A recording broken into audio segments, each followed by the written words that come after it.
Bienvenidos de nuevo. Una pregunta. ¿Alguna vez usted comenzó a ver una nueva serie en la televisión y era tan chévere que se la recomendó a un amigo? ¿Alguna vez leyó un artículo de noticias o vio un video en el YouTube o vio un meme en Facebook y de inmediato pensó en alguien que lo apreciaría y lo compartió con esa persona? Dios nos creó como seres a los que les gusta compartir. Los ingenieros de las redes sociales lo saben. Por eso, con un solo clic podemos compartir una publicación de Facebook o compartir una foto en Instagram o enviar un video de YouTube a otra persona. WhatsApp está diseñado con una función para reenviar contenido a otros, nuevamente, con un solo clic. A medida que estudiamos la Biblia, vemos muchos ejemplos de personas que desean compartir las buenas nuevas, que inmediatamente quieren hacer algo para que otras personas conozcan el Evangelio. Por ejemplo, un día, un hombre llamado Andrés escuchó que Jesús era el Cordero de Dios. Él, Andrés, se convirtió en un seguidor de Jesús. Y una de las primeras cosas que hizo fue ir a buscar a su hermano Pedro y lo llevó a Jesús. Al día siguiente, cuando Jesús llamó a un hombre llamado Felipe para que fuera discípulo, Felipe fue a su amigo Natanael y le dijo: hemos hallado a aquel de quien escribió Moisés en la ley y también los profetas, a Jesús, el hijo de José de Nazaret. Y cuando Natanael tuvo sus dudas, Felipe dijo: ven a ver, invitándolo a conocer a Cristo.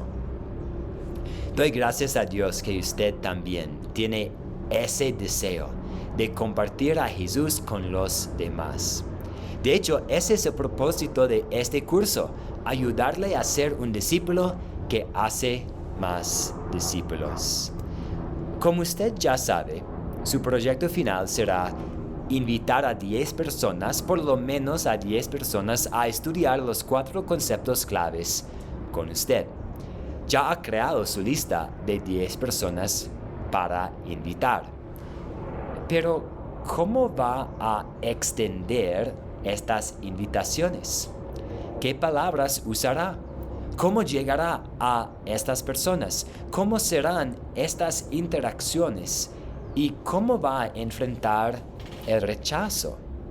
En nuestras clases en vivo hablaremos sobre estrategias específicas que usted puede poner en práctica para invitar a otros a venir a ver.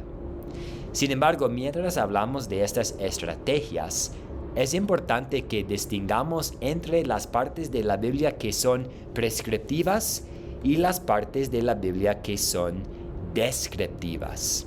Las partes prescriptivas de la Biblia son las partes donde Dios dice a todos los creyentes de todos los tiempos, en todos los lugares, exactamente lo que deben hacer o no hacer. Por ejemplo, creer en Jesús para la vida eterna es algo prescrito de la Biblia. Amar a nuestro prójimo es una parte prescriptiva de las Escrituras. Es como una receta, un mandato para todos que no cambia. Pero las partes descriptivas de las Escrituras son aquellas que nos dicen lo que sucedió, pero no nos obligan a hacer lo mismo. Por ejemplo, Abraham se mudó a la tierra prometida, tuvo hijos con diferentes mujeres y buscó una esposa para su hijo en su tierra natal. Aunque ciertamente hay aplicaciones que podemos sacar para nosotros de estas historias, estamos viendo descripciones y algunas cosas que no queremos imitar. ¿Cómo se relaciona todo esto con nuestros esfuerzos para compartir la palabra de Dios con los demás? En el libro de Hechos vemos la metodología de Pablo para la obra misionera. Él iría a la sinagoga, comenzaría predicando, hasta discutiendo con los judíos. Luego se acercó a los gentiles. Pero esto es una descripción. Esto significa que no tenemos que usar el mismo método y enfoque de Pablo para evangelizar hoy en día. No obstante, hay algunas partes prescriptivas de las Escrituras que se relacionan con el evangelismo. Dios ha prescrito que hagamos discípulos de todas las naciones. Él ha prescrito que bauticemos. Ha prescrito que enseñemos todo lo que nos ha mandado. Sin embargo, deja abierta la cuestión de cómo podemos crear un público para el evangelio, de cómo podemos llegar a las personas. En otras palabras, hay flexibilidad cuando se trata de la estrategia misionera. La primera estrategia de que vamos a hablar en nuestra clase en vivo es cómo tener una conversación sincera con alguien con el deseo de crear un público para el evangelio. En Juan 4, Jesús tenía que pasar por Samaria porque quiso iniciar una conversación sincera con una mujer junto a un pozo. En Lucas 19, Jesús inicia una conversación con Zaqueo y pidió ir a su casa, donde podemos suponer que hablaron más. En Juan 5, Jesús inicia una conversación con un hombre discapacitado, y Jesús aprovechó de estas conversaciones sinceras para compartir sus buenas nuevas.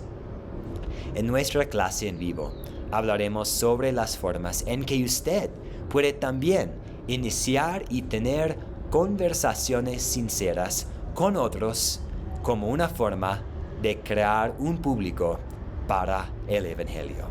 Nos vemos pronto. Que Dios les bendiga.